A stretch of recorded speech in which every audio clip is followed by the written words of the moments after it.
ମାସିଆ ପିଲା ଜନ୍ମ ହଉଛି, 9 ମାସିଆରେ ରାମଚନ୍ଦ୍ର, 10 ମାସେ ସହଜ, 11 ମାସରେ ଆମର ମହାତ୍ମା ଗାନ୍ଧୀ, 12 ମାସରେ ଆମର ସୁଖଦେବ, 13 ମାସରେ ଚୈତନ୍ୟ। ତେଣୁ ମୋର କହିବାର କଥା କଣ, ଆମ ଆତ୍ମଜ୍ଞାନ ଉପରେ ୟା ଭିତରେ କିଛି ରହସ୍ୟଜନକ କଥା ଅଛି କି ଆଜ୍ଞା?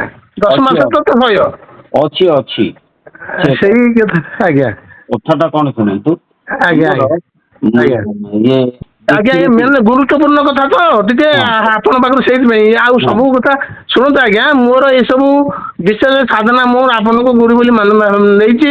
ଇଏ ବିଶେଷ ସାଧନା ଫାଧନା ମୋର କିଛି ଦରକାର ନାହିଁ ଆଜ୍ଞା। ମୋର ମାନେ ଗୋଟିଏ କଥା, ଆପଣଙ୍କର ଗୋଟିଏ ପଦ ଦରକାର, ଯୋଉ ପଦଟା କି ଇଏ ଆପଣ ବହୁତ ବ୍ୟାଖ୍ୟା କରିଛନ୍ତି, ସବୁ ଶିଷ୍ୟ ପିଲାମାନେ ବି ଆପଣଙ୍କୁ ପଚାରୁଛନ୍ତି ଯେ ଆପଣ ଶେଷ ପଦ କହିଛନ୍ତି କଣ, ଆପଣ ସାଧନା କଣ ଦରକାର, ମାଧନା କଣ, କି ସାଧନା କି ମାନେ ଅଣାକାର କଥା ଉପରେ କଣ କରିବେ, କିନ୍ତୁ ଗୋଟିଏ ପଦ ସେଇ ଭଗବାନଙ୍କର କଥା, ସେ ଯେମିତି ପ୍ରକାର ପ୍ରଭୁ କି ଗୁରୁଦେବ ପଦୁଟି ଆପଣ କହନ୍ତୁ ଯେମିତି କି ସବୁଥିରେ ମୋର ଲାଗିପାରିବ। ଖାଇବାରେ, ପିଇବାରେ, ଶୋଇବାରେ, ଗଛରେ, ଫଳରେ, ଢିଙ୍କିରେ, ଚକୁଲେ, ବାସ୍ ଗାଡି ଘୋଡା ବାସ୍ ସଂସାର, ଇଏ ଯୋଉ ବାସ୍ ଗୁଡା ସବୁ ପଚାରୁଛନ୍ତି ଆଜ୍ଞା ଭୁଲ, ଏଗୁଡାକ ଜାଣି ପାରୁନାହାନ୍ତି ଆଜ୍ଞା। ବାସ୍ ବାସ୍ ଗୋଟିଏ କଥା ତେଣୁ ହଉଛି ମୂଳ ତତ୍ତ୍ୱ। ମୁଁ ଆଜ୍ଞା ଟିକେ ଶୁଣନ୍ତୁ, ମୁଁ କହୁଛି। ଆଜ୍ଞା ଆଜ୍ଞା ସାଧନେ ଆଉ ମୋ କିବା ପ୍ରୟୋଜନ, ଆଜ୍ଞା ସାଧ୍ୟ ରୂପେ ଲକ୍ଷ୍ୟ ନାହିଁ ମୋ କିଛି, କି ଆଜ୍ଞା ବା ସାଧିବ କି ସିଦ୍ଧି ଲଭିବ, ସର୍ବବ୍ରହ୍ମ ଏବେ ଯେଣୁ ଜାଣୁଛି, ବ୍ରହ୍ମ ଭାବନାର ପ୍ରମାଣ ବା କାହିଁ, କେ ଅଛି ପ୍ରମାଣ ଲୋଡ଼ିବ ତହିଁ, ପ୍ରମେୟ ପ୍ରମାଣ ସବୁ ତ ସେ ବ୍ରହ୍ମ, ହୀନ ସତା କିଛି ମୁଁ ଦେଖୁ ନାହିଁ। ଗୋଟିଏ କଥା ହଉଛି, ଆଜ୍ଞା ଯିଏ ଯୋଉ ବଢିଆ କଥାଟା ମୋ ମନକୁ ପାଇଲା, ଯେ ଆଜ୍ଞା କୋଉ ପଦକ ଆମେ ଉଚ୍ଚାରଣ କଲେ ଆଜ୍ଞା ବୃକ୍ଷ ଲତା ତରୁ ତୃଣେ ବସନ୍ତି ଶରୀର ପ୍ରମାଣେ, ସବୁଆଡେ ଅଛନ୍ତି ବୋଲିକି ଆମର ସେ ଜ୍ଞାନଟା ହେଇଯିବ। ସେ ଆଜ୍ଞା ଗୋଟିଏ ପଦ ଦରକାର, ଆଉ କିଛି ଦରକାର ନାହିଁ। ଆଜ୍ଞା ଠିକ ସେଇ ମୁଁ ସମସ୍ତଙ୍କୁ କୁହେ, ଆରେ ଆଜ୍ଞା ତମେ ସେ ଗୋଟିଏଟାକୁ ତମେ କରିକିରି ଶୀର୍ଷକୁ ଯାଅ। ତମେ ଆଜ୍ଞା ଶୀର୍ଷକୁ ନ ଯାଇକି ଆଜି ମନକୁ ତ ତମେ ସେ ଭିଡ଼ି ନେଇଯିବେ ଆଉ। ଆଜି ସେ ପଦଟା ନେଇ ଯାଇକି କାଲି କହିବେ ଆଜ୍ଞା ହନୁମାନ ଚାଳିଶା କଲେ ହବ ନାଇଁ ନା। ସେ ତେଣୁ ସବୁ ବିରାଟ ସେମାନଙ୍କର ଭୁଲ। ଗୁରୁଙ୍କୁ ଚିହ୍ନିବା ବ୍ୟତିକ୍ରମ, ଆଜ୍ଞା ଆଜ୍ଞା ଆଜ୍ଞା ଗୁରୁ ଶକ୍ତି ଉପରେ ତାଙ୍କର ଗୁରୁତ୍ୱ ଦବା ବ୍ୟତିକ୍ରମ। ଆଜ୍ଞା ମୁଁ ଆଜି ଯୋଉ ୟୁଟ୍ୟୁବ କରିଛି ସେଇଥିପାଇଁ ତ ଲୋକମାନଙ୍କୁ ଆଜ୍ଞା ବୁଝେଇକି ମୁଣ୍ଡଟାକୁ ଆଗେ ଟାଣ କରେ। ଆଜ୍ଞା ବୁଝି ସାରିଲା ପରେ ଆଗେ ଦୃଢତା ଆସୁ। ଆଜ୍ଞା ଗୁରୁ ପ୍ରଥମେ ଶିଷ୍ୟକୁ କଣ କରନ୍ତି ନା, ପ୍ରଥମେ ତାର ଦୃଢତା ନିଷ୍ଠାଟାକୁ ବୃଦ୍ଧି କରନ୍ତି। ଆଜ୍ଞା ସେ ଦୃଢତା ନିଷ୍ଠା ବୃଦ୍ଧି ହେଲା ପରେ, ଉପଦେଶ ପାଇଲା ପରେ ସେ କର୍ମରେ ପ୍ରତି ହବ, ମନକୁ ତ ନହେଲେ ସବୁ ତ ଲଗେଇଦବ ଆଉ। ନହେଲେ ହବ ନାଇଁ।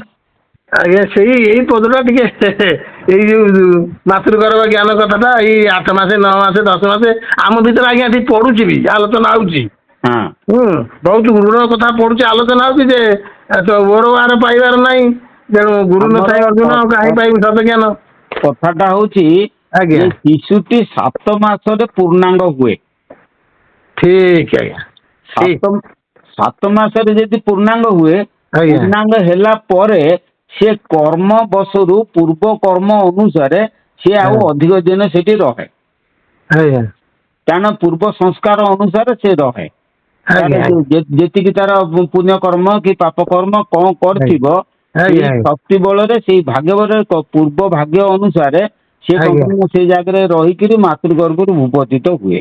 ଆଜ୍ଞା ଯୋଉ ଲୋକର କର୍ମ ବିପାକ ଅଧିକ ଥିବ, ସିଏ ଆଜ୍ଞା ମାତୃ ଗର୍ଭରେ ଯୋଉ ପରମ ବ୍ରହ୍ମକୁ ଦର୍ଶନ କରେ, ସିଏ ଆଜ୍ଞା ତାଙ୍କୁ ସହଜରେ ଛାଡି ଦିଅନ୍ତି ନାହିଁ। ନାଇଁ ତେଣୁ ଯୋଉମାନଙ୍କର ପୁଣ୍ୟ କର୍ମ ଠିକ ଥିବ, ତାଙ୍କୁ ସେ ଆଜ୍ଞା ତୁରନ୍ତ ବିଦା କରିଦିଅନ୍ତି। ଆଜ୍ଞା ଆଜ୍ଞା ଆଚ୍ଛା, ଆଉ ଗୋଟିଏ କଥା, ତେଣୁ ଯୋଉମାନଙ୍କର ପୂର୍ବ କର୍ମ ଏଇ ଜନ୍ମରେ ସେ ସାଧୁ ହେଇପାରିବେ, କିନ୍ତୁ ପୂର୍ବ ଜନ୍ମରେ ସେ ଅସାଧୁ ଥିଲେ। ଆଜ୍ଞା ତେଣୁ ଆଜ୍ଞା ସେମାନଙ୍କର କର୍ମ ମଧ୍ୟ ଖଣ୍ଡନ ନ ସରିଲା ପର୍ଯ୍ୟନ୍ତ ସେ ଆସି ପାରୁନାହାନ୍ତି। ଆଜ୍ଞା ତେଣୁ ମୋଟ ଉପରେ ପୂର୍ବ କର୍ମ ଖଣ୍ଡନ ନହେଲେ ସେ ଭୂମିଷ୍ଠ ହେଇପାରନ୍ତି ଆଜ୍ଞା ନାହିଁ। ତେଣୁ ସିଏ ପ୍ରଥମେ ଯୋଉ 7 ମାସ ପର୍ଯ୍ୟନ୍ତ ଯୋଉ ଶରୀରଟି ତିଆରି ହୁଏ, ସେ ଆଜ୍ଞା ଶରୀରଟି ସେ ଶରୀର ନୁହେଁ, ସେଟା ହଉଛି ଗୋଟେ ଗଛ। ଆଜ୍ଞା ଗଛ ଯାହା ସିଏ ସେଇଆ। କିନ୍ତୁ ତାର ଆଜ୍ଞା ଚେତନା କେତେବେଳେ ଫେରେ? ନା ଯେତେବେଳେ ସେ 7 ମାସ ପୂର୍ଣ୍ଣାଙ୍ଗ ହୁଏ ସେତେବେଳେ ତାର ଚୈତନ୍ୟ ପ୍ରାପ୍ତ ହୁଏ, ଚେତା ଫେରେ। ସେ କଥା ଭାଗବତ ଜଗନ୍ନାଥ ଭାଗବତରେ ଲେଖା ହେଇଛି, ସ୍ୱଭାବେ ତାହା ଅଚେତନ ଚେତନା ଦେଲେ ଭଗବାନ। ତେଣୁ ସେ ଚେତନା ପ୍ରାପ୍ତ ହୁଏ 7 ମାସରେ। ଆଜ୍ଞା ତେଣୁ ତାପରେ ସେ ସିଆଡୁ ରହେ ଆଉ କଣ। ଆଜ୍ଞା ଭଲ କଥାଟି ଆଜ୍ଞା। ମୁଁ ଆଜ୍ଞା ମୋର ବନ୍ଧୁ ଅଛନ୍ତି, ସାଙ୍ଗ ସୁଖ ଏଇ ଡାକ୍ତର ବି ଅଛନ୍ତି। ହଁ ହଁ ମୁଁ ଏମାନଙ୍କୁ ବି ପଚାରିଲି, ହୁଁ ସିଏ ମତେ ମୁଁ କହିଲି ତମ ବିଜ୍ଞାନଗାର କଥା କଣ ଟିକେ ଆମକୁ ଟିକେ କହ। ହଁ ସିଏ କହିଲେ ନାଇଁ ସେ ସବୁ ଏମିତି ଭ୍ରୂଣର ଏପଟ ସେପଟ କଣ ହବାରୁ ଏମିତି ଗଡ଼ିଯାଇ ରହିଯାଏ। ମୁଁ କହିଲି ନାଇଁ ନାଇଁ ମତେ କଣ ଗୋଟେ ନିଦାନ ପଦ କଣ ଜାଣିଛ କହନ୍ତୁ। ନାଇଁ ସେଇଟା ସେଇଠି ଆଜ୍ଞା ଶୁଣନ୍ତୁ ଆଜ୍ଞା, ସେଇଟା ଆଜ୍ଞା ବିଜ୍ଞାନ ଖାତାରେ ନାହିଁ। ଆଜ୍ଞା ବିଜ୍ଞାନ ଯୋଉ ଗୁଣ କହୁଛି ଆଜ୍ଞା ବିଜ୍ଞାନ କେବଳ ମତେ ଆଜ୍ଞା କହନ୍ତୁନି, ପୁଅଟି ବୋଲି କହନ୍ତୁ, ଭୁଲ ବିଜ୍ଞ- ହେଇଯାଉଛି। ମୁଁ ଆପଣଙ୍କୁ ବିଜ୍ଞ- ସ୍ୱୀକାର କରିସାରିଲିଣି ନା। ହଁ ଆଜ୍ଞା ଆଜ୍ଞା ବିଜ୍ଞାନ ଟା ହଉଛି ହୁଁ କେବଳ ଶରୀର ଉପରର କଥା, ଆଜ୍ଞା କିନ୍ତୁ ଶରୀରର ବାହାର କଥାଟା ହଉଛି ଆତ୍ମ କଥା। ଆଜ୍ଞା ତେଣୁ ଶରୀର ଭିତରେ ଯୋଉ ପବନ ଚାଲିଛି ସେ ଆଜ୍ଞା ପବନ ସହିତ ଶରୀରର ସମ୍ପର୍କ ନାହିଁ, ନା କିନ୍ତୁ ସ୍ନାୟୁ ସହିତ ଶରୀରର ସମ୍ପୂର୍ଣ୍ଣ ସମ୍ପର୍କ ରହିଛି। ଆଜ୍ଞା ନାଇଁ ସହିତ ହଁ, ତେଣୁ ସ୍ନାୟୁ ମାର୍ଗରେ ଯୋଉ ଶକ୍ତି ଯାଉଛି ସରବରାହ ସେ ଶରୀର ସହିତ ଶକ୍ତି ରଖୁଛି, ସମ୍ପର୍କ ରଖୁଛି। କିନ୍ତୁ ବାୟୁ ମାର୍ଗରେ ଯୋଉ ଯାଉଛି ସିଏ ଶରୀର ଠାରୁ ଭିନ୍ନ। ତେଣୁ ସେଇ ଯୋଉ ଶକ୍ତିଟି ଯାଉଛି ସେଟା ବିଜ୍ଞାନ ଖାତାରେ ନାହିଁ। ଯେତେବେଳେ ସେ ଶୁକ୍ର କୀଟ ଯେତେବେଳେ ପିତାର ଶୁକ୍ରାଶୟରେ ଶୁକ୍ର କୀଟ ସେ ପ୍ରଥମେ ଅଚେତନ ଅବସ୍ଥାରେ ଥାଏ। ଆଜ୍ଞା ଯେତେବେଳେ ପିଲାଟି 12 ବର୍ଷରେ ତାର ଯୌବନ ଅବସ୍ଥା ପ୍ରାପ୍ତ ହୁଏ ସେତେବେଳେ ଶୁକ୍ର କୀଟ ସେ ଜାଗାରେ ସୃଷ୍ଟି ହୁଏ। କିନ୍ତୁ ଯୋଉ ଆଜ୍ଞା ଶୁକ୍ର କୀଟ ସୃଷ୍ଟି ହୁଏ ପୂର୍ବରୁ ଯାହା କହିଛି ସେଇଆ କହିଲି, ସେଟା ଗଛ ଯାହା ସିଏ ସେଇଆ। ଆଜ୍ଞା ଠିକ ସେଥିରେ ଜୀବନ ଚେତନା ସେଠି ନାହିଁ। ନ ସେ ଜୀବନ ଚେତନା ତ ନାହିଁ ଆଉ। ନା ସେ ସଜୀବ, ଆଜ୍ଞା କିନ୍ତୁ ସଜୀବ ସେଥିରେ କିନ୍ତୁ ଚେତନା ନାହିଁ। ଆଜ୍ଞା ଗଛ ଭଳି ସଜୀବ କିନ୍ତୁ ଚେତନା ନାହିଁ। ଚେତନା ନାହିଁ। ସେ ଚେତନା ଟା ପାଏ କେତେବେଳେ, ସେଇଟା ଆଜି ମୁଁ କହିବି, ଆପଣ ମନ ଦେଇ ଶୁଣିବେ। ସେଇ ଚେତନା ଟା କେତେବେଳେ ପାଏ ନା ଯେତେବେଳେ ପିତାମାତାଙ୍କର ମୈଥୁନ ହୁଏ। ଆଜ୍ଞା ସେ ମୈଥୁନ ସମୟରେ ପିତାର ମାନସ ଶକ୍ତି ଦ୍ଵାରା ଚିତ୍ ଆଜ୍ଞା ଶକ୍ତି ପରିଚାଳିତ ହେଇକି ସେ ଶୁକ୍ର କୀଟକୁ କଣ କରେ ନା ଜୀବିତ କରେ। ଆଜ୍ଞା ଯେତେବେଳେ ଶୁକ୍ର କୀଟକୁ ଜୀବିତ କରେ ସିଏ ତୁରନ୍ତ ମାତୃ ଗର୍ଭକୁ ଯାଏ। ଆଜ୍ଞା ଜୀବିତ ହେଲା ପରେ ସିଏ ଆଉ ପିତା ଶୁକ୍ରାଶୟରେ ରହିପାରେ ନା, ସେ ମାତୃ ଗର୍ଭକୁ ଯାଏ। ମାତୃ ଗର୍ଭକୁ ଯେତେବେଳେ ଯାଏ ସେତେବେଳେ ଡିମ୍ବାଶୟ ଡିମ୍ବାଣୁ ମଧ୍ୟ ସଜୀବ ହୁଏ। ଆଜ୍ଞା ତେଣୁ ଏ ଦିଟା ଜୀବିତ କୋଷ ଆଜ୍ଞା ଆମର ଗର୍ଭକୋଷ ବା ଡିମ୍ବକୋଷ, ଏ ଶୁକ୍ରକୋଷ, ଏ ଦିଟା କୋଷ, ଏ ଦିଟା କୋଷ ଯେତେବେଳେ ଜୀବିତ ହୁଅନ୍ତି ସେତେବେଳେ କଣ ହୁଅନ୍ତି ନା ପରସ୍ପର ଆକର୍ଷିତ ହୁଅନ୍ତି। ଆକର୍ଷିତ ହେଇକି ସେ ପରସ୍ପର ମିଶିବାକୁ ଚେଷ୍ଟା କରନ୍ତି। ଯେତେବେଳେ ମିଶନ୍ତି ସେଇଠି ବିଜ୍ଞାନ କହିବ। ବିଜ୍ଞାନ କଣ କହିବ ନା ସେଟା ହଉଛି ଗୋଟେ କୋଷ ସୃଷ୍ଟି ହୁଏ, ତାକୁ ଆମେ ଗର୍ଭକୋଷ ବା ଭ୍ରୂଣ କୋଷ କହିବା।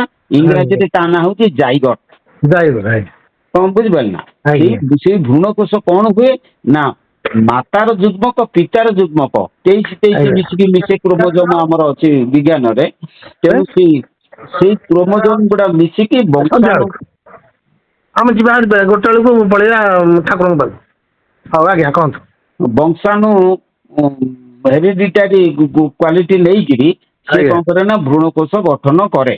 କଣ ଏ କଥାଟା ବିଜ୍ଞାନ କହିବ, କିନ୍ତୁ ଏଇ ଯୋଉ ଚିତ୍ ଶକ୍ତିଟା ଆଜ୍ଞା ପିତା ଅଂଶରୁ ଶୁକ୍ରକୋଷରେ ଯାଇଥାଏ ଏବଂ ଆଜ୍ଞା ମାତା ଦ୍ଵାରା ଡିମ୍ବକୋଷରେ ଯାଇଥାଏ। ଏଇ ଯୋଉ ଦିଟା ଚେତନା ଶକ୍ତି ସିଏ କଣ କରେ ନା ସେଇ ଜାଗାରେ ମିଶିଯାଏ। ମାତାର ଯୋଉ ଡିମ୍ବକୋଷରେ ରଜ ଶକ୍ତି ପ୍ରବଳ ଥାଏ, ଆଜ୍ଞା କିନ୍ତୁ ପିତାର ଶୁକ୍ରକୋଷରେ ବୀର୍ଯ୍ୟ ଶକ୍ତି ପ୍ରବଳ ଥାଏ। ଆଉ ରଜ ବୀର୍ଯ୍ୟ ପରସ୍ପର ବିପରୀତ ମୁଖୀ। କାରଣ ନା ଆମର ଯେତେବେଳେ ଦେଖନ୍ତୁ ଯେ ବିଦ୍ୟୁତ ତାର ବିଦ୍ୟୁତ କରେଣ୍ଟ ଆମର ଗୋଟେ ପଜିଟିଭ ଅଛି ନେଗେଟିଭ ଅଛି। ଏଇ ଦିଟା ପରସ୍ପର ବିପରୀତ ମୁଖୀ। ଇଏ ପରସ୍ପର ଯେତେବେଳେ ମିଶି ଯାଆନ୍ତି ସାଙ୍ଗେ ସାଙ୍ଗେ ନ୍ୟୁଟ୍ରାଲ ହେଇଯାଆନ୍ତି। ଏଟା ତାଙ୍କର ଧର୍ମ। ଠିକ ସେଇଭଳି ରଜକୁ ଯଦି ଆମେ ନେଗେଟିଭ ବିଦ୍ୟୁତ ଶକ୍ତି ଧରିବା, ବୀର୍ଯ୍ୟକୁ ଯଦି ପଜିଟିଭ ବିଦ୍ୟୁତ ଶକ୍ତି ଧରିବା, ତେଣୁ ଏ ଦିଟା ଯେତେବେଳେ ପରସ୍ପର ମିଶି ଯାଆନ୍ତି କଣ ହୁଅନ୍ତି ନା ଆକର୍ଷିତ ହୁଅନ୍ତି। ଯେତେବେଳେ ଆକର୍ଷିତ ହୁଅନ୍ତି ରଜ ମଧ୍ୟରେ ଶୁକ୍ର ପ୍ରବେଶ କରେ ଏବଂ ସିନା ଶୁକ୍ର ପକ୍ଷେ ସେ ଜାଇଗୋଟ ସୃଷ୍ଟି ହୁଏ, କିନ୍ତୁ ଆଜ୍ଞା। ଜାଗ୍ରତ ଦିହରେ କିନ୍ତୁ ଏଇ ଯୋଉ ରଜ ଶକ୍ତି ବୀର୍ଯ୍ୟ ଶକ୍ତି ମିଶିକିରି ଗୋଟେ ଆଜ୍ଞା। ଜୀବ ଶକ୍ତି ସୃଷ୍ଟି କରେ। ସୃଷ୍ଟିଟା। ସେଇ ଯୋଉ ଜୀବ ଶକ୍ତି ସୃଷ୍ଟି ହୁଏ ସେଇ ଜୀବ ଶକ୍ତିଟା ସେ ଜାଗାରେ ଡରମାଣ୍ଟ କଣ୍ଡିସନରେ ଥାଏ। ଡରମାଣ୍ଟ ଅର୍ଥ ନିଷ୍କ୍ରିୟ ଅବସ୍ଥାରେ ଥାଏ। ଆଜ୍ଞା। ତା ଭିତରେ କଣ ହୁଏ ନା ଭ୍ରୂଣ କୋଷଟା ବଢିବାରେ ଲାଗେ, ଶିଶୁରେ ପରିଣତ ହୁଏ। ଶିଶୁ ଯେତେବେଳେ ପୂର୍ଣ୍ଣାଙ୍ଗ ହୁଏ ଏଇ ଯୋଉ ଜୀବ ଶକ୍ତିଟି କଣ ହୁଏ ନା ସେ ଜାଗାରେ ସକ୍ରିୟ ହେଇକି ଚୈତନ୍ୟ ପ୍ରାପ୍ତ ହୁଏ, ବିକଶିତ ଆଜ୍ଞା। ହେଇକି ସେ ସେଇଟାକୁ 7 ମାସରେ ଆଜ୍ଞା। ସେଇ ଯୋଉ ଚେତନା ପ୍ରାପ୍ତ ହେଇ ବିକଶିତ ହୁଏ ହେଇ ସାରିଲା ପରେ ସିଏ କଣ କରେ ନା ଏଇ ଗର୍ଭରୁ ପତିତ ହବା ପାଇଁ ଆସିବା ପାଇଁ ଗର୍ଭ ଆଜ୍ଞା। ଯନ୍ତ୍ରଣାଟାକୁ କଷ୍ଟରୁ ମୁକ୍ତ ପାଇବା ପାଇଁ ସିଏ ସେଇଟା ନିଜର ତା ମଧ୍ୟ ଚୈତନ୍ୟ ଶକ୍ତି ଅଛି ନା, ଆଜ୍ଞା। ହଁ। ସେଇ ଚୈତନ୍ୟ ଶକ୍ତି କଣ ହୁଏ ନା ସିଏ କଣ କରିବ ନା ବହିର୍ଗତ ହେଇକି ତା ଆଗରେ ଗୋଟେ ମୂର୍ତ୍ତିମନ୍ତ ହିସାବରେ କଣ ହୁଏ ନା ସେ ମାନେ ଦୃଶ୍ୟମାନ ହୁଏ। ମୁଁ ଆପଣଙ୍କୁ ଆଉ ଗୋଟିଏ କଥା ଭଲ କଥା କହୁଛି ଶୁଣନ୍ତୁ। ମୁଁ ଯେତେବେଳେ ପିଲାଟି ହେଇଥିଲି ମୁଁ ଯେ ଭୁବନେଶ୍ୱରରେ ଥିଲି ଆଜ୍ଞା। ସେତେବେଳେ ଗୋଟିଏ ନେପାଳୀ ପିଲା ତା ନା ଗୋବିନ୍ଦ ଟିକି ଛୁଆଟେ, ମୁଁ ଆଜ୍ଞା। ତାକୁ କଣ କରେ ନା ଟିଉସନ କରେ। ଯଦି ଟିଉସନ ସେ ନେପାଳୀ ଲୋକଟି ସିଏ କଣ କରେ ନା ଟିକେ ଧାର୍ମିକ ଲୋକ। ଆଉ ଆଜ୍ଞା। ମୁଁ ସେ ପିଲାଟିକି ଗୋବିନ୍ଦକୁ ଧରିକି କୁଷ୍ଟ ବୋଲି କହିକି ନାଚେ। ସିଏ ତ ଏଇ ହିନ୍ଦୀ ଲୋକ ନା, ସିଏ ଆଉ କିଛି ବୁଝି ନପାରି ମତେ ଖାଲି ବାଲୁ ବାଲୁ କରି ଅନାଏ। ଏମିତି କରୁ କରୁ ସେଇ ଯୋଉ ନେପାଳୀ ଲୋକଟି କଣ ଆଜ୍ଞା। କଲା ନା ଆମ ଇସ୍କନର ଗୋଟେ ଗୀତା ଆଣିଲା, ଓଡିଆ ଗୀତା। ଆଜ୍ଞା। ଆଜ୍ଞା। ଓଡିଆ ଗୀତା ଆଣି ମତେ ଦେଖେଇଲା। ମତେ ଯେମିତି ଦେଖେଇଲା ମୁଁ କହିଲି ନା ନା ଏଇ ଗୀତାଟା ଭୁଲ ଅଛି। ସେଇଠୁ କହିଲା କଣ ଭୁଲ ଅଛି? ମୁଁ କହିଲି ଦେଖନି ଏଠି ଯୋଉ ଚିତ୍ର ଦେଲା ସେ ଚିତ୍ରରେ ସେ ଦେଖିଲା ଯେ ସମସ୍ତଙ୍କ ହୃଦୟରେ କୃଷ୍ଣ ଅଛି ନା। ହଁ, ମୁଁ କହିଲି ସେଠି ଯୋଉ ସାଗରରେ ବୁଡି ଯାଉଛି ଯୋଉ ଲୋକଟି ସିଏ ହାତ ଟେକୁଛି ବାହାରେ କୃଷ୍ଣ କହୁଛନ୍ତି ନା ତାକୁ ଉଦ୍ଧାର କରୁଛନ୍ତି। ସିଏ ତ ଭିତରେ ଥିଲା ପୁଣି ବାହାରକୁ ଗଲା କେମିତି? ନା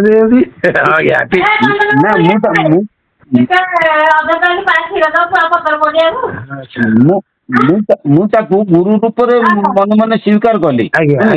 ସିଏ କଣ କହିଲା ଜାଣିଛନ୍ତି? ସିଏ କହିଲା ଯୋଉ कृष्ण हृदय में है, वो जो आपातकालीन समय आता है उस समय में वो हृदय से निकल जाता है और उसको उद्धार करता है। ମୁଁ ଏଇ କଥାଟା ମୋର ଦେଖନ୍ତୁ ଏଇଠି ବର୍ତ୍ତମାନ ସେଇଆ ଯେତେବେଳେ ଶିଶୁଟି ଯେତେବେଳେ ପୂର୍ଣ୍ଣାଙ୍ଗ ହେଇଯାଏ ତା ହୃଦୟରେ ଯୋଉ ବ୍ରହ୍ମଶକ୍ତି ଥାଆନ୍ତି ବିରାଟ ପୁରୁଷ ରୂପରେ ମାନେ ଗୋଟେ ମୂର୍ତ୍ତିମନ୍ତ ମାନେ ଶିଶୁ ଶରୀରଟି ଯା ତା ଶରୀରଟି ସେଇଆ ସେ ଗୋଟେ ସେଇ ସୂକ୍ଷ୍ମ ଶରୀରଟି କଣ ହୁଏ ନା ତାଠୁ ବାହାରି ଯାଇକି ବାହାରେ ଜ୍ୟୋତି ରୂପରେ ପ୍ରକାଶିତ ହୁଏ, ଯାହାଟାକୁ ସିଏ ଦର୍ଶନ କରେ। ଯେତେବେଳେ ସିଏ ତାକୁ ଦର୍ଶନ କରେ କରିସାରିକି ସେଠି ସିଏ ତାକୁ ପ୍ରାର୍ଥନା କରେ ସେଥିରୁ ମୁକୁଳିବା ପାଇଁ। ଆଉ ଜୀବ କେମିତି ପ୍ରାର୍ଥନା କରେ ଭାଗବତରେ ତାର ଦର୍ଶନ ଅଛି। ଶ୍ରୀ ଶ୍ରୀ ଦୟାନିଧି ପରମେଶ୍ୱର ଆପଣ ବି କହିଛନ୍ତି ଗୋଟେ ଜଣକୁ କହିଛନ୍ତି ଯେ ବର୍ତ୍ତମାନ ଜ୍ୟୋତି ଚକ୍ରରେ ସେଇଟା ପରିପ୍ରକାଶ ପାଇବେ, ଯୋଉ ରୂପ ଚାହିଁବ ସେଇ ରୂପରେ ସେ ପ୍ରକାଶ ପାଇବେ। ବାସ୍ ବାସ୍। ମୁଁ ଆପଣ କହିଛନ୍ତି ବହୁତ କଥା ଖ୍ୟାଲ ମୁଁ ରଖିଛି ଆଜ୍ଞା। ବଢିଆ କଥା ହେଲା। ତେଣୁ ଦେଖ ସେମିତି ଆଉ କଣ। ହଁ ଆଜ୍ଞା। ଆଜ୍ଞା। ଆଜ୍ଞା। ତେଣୁ ଏଇ କଥାଟା ହଉଛି ଏଇଆ। ତାପରେ ତାକୁ ଲକ୍ଷେ ଶିଷ୍ୟରେ ଆଜ୍ଞା ମୂଲ୍ୟ ନାହିଁ, ଗୋଟିଏ ଶିଷ୍ୟ ଦରକାର। ତେଣୁ ଜାଣିବା ଶିଷ୍ୟ ଆଉ ହଜାର ଲକ୍ଷ ମୁଁ ସବୁ ଶୁଣୁଛି ଯେ କଥା ହଉଛି ମାନେ ସବୁ ଭ୍ରମୁଛନ୍ତି ଆଜ୍ଞା। ସେ ଜାଣିପାରୁନାହାନ୍ତି ଆପଣଙ୍କ ପାଖରେ ଯୋଉ ପଦଟା ସେଇ ପଦଟା ତାଙ୍କୁ ନବ କେତେ ବାଟ ଯିବ ଠିକ ଠିକଣା ନାହିଁ। ସେ ସେଇ ପଦଟାକୁ ଧରିବା ପାଇଁ ଇଚ୍ଛା ନା ସେ ବାର ଆଡୁ ବାର ଅମୁକଟା କଣ ହେଲା ସମୁକଟା କଣ ହେଲା ବୁଝିବ କିନ୍ତୁ ଗୁରୁମୁଠୁ କିଛି କଥା ନାହିଁ। କିନ୍ତୁ ସାଧନା ତମର ଦରକାର ଗୋଟିଏ ପଏଣ୍ଟ। ବୁଝିଗଲେ ଠିକ ପ୍ରଶ୍ନ ପଚାରିଲେ ଗୁରୁ ଠିକ ଉତ୍ତର ଦେବ ନା ୟା ସବୁ ପଚାରିଲେ ହବନି। ହଁ, ମୁଁ ଏସବୁ କଥା ଆଜ୍ଞା ପୁଣି 26 କହିଲେ ପୁଣି ପ୍ରତି ରବିବାର ବି ଆସନ୍ତି ଆଉ ସବୁ ମାସରେ ଆଉ କଣ। ସବୁ ମାସର ପ୍ରତି ଶେଷ ରବିବାର। ଆଜ୍ଞା। ଆଜ୍ଞା। ଶେଷ ରବିବାର ଲେଖା ହେଇଛି, ଲେଖିଲି ପରା। ହଉ ପ୍ରଭୁ ଅନନ୍ତ କୋଟି ପ୍ରଣାମ ଆଜ୍ଞା। ମୁଁ ରହିଲି ଆଜ୍ଞା।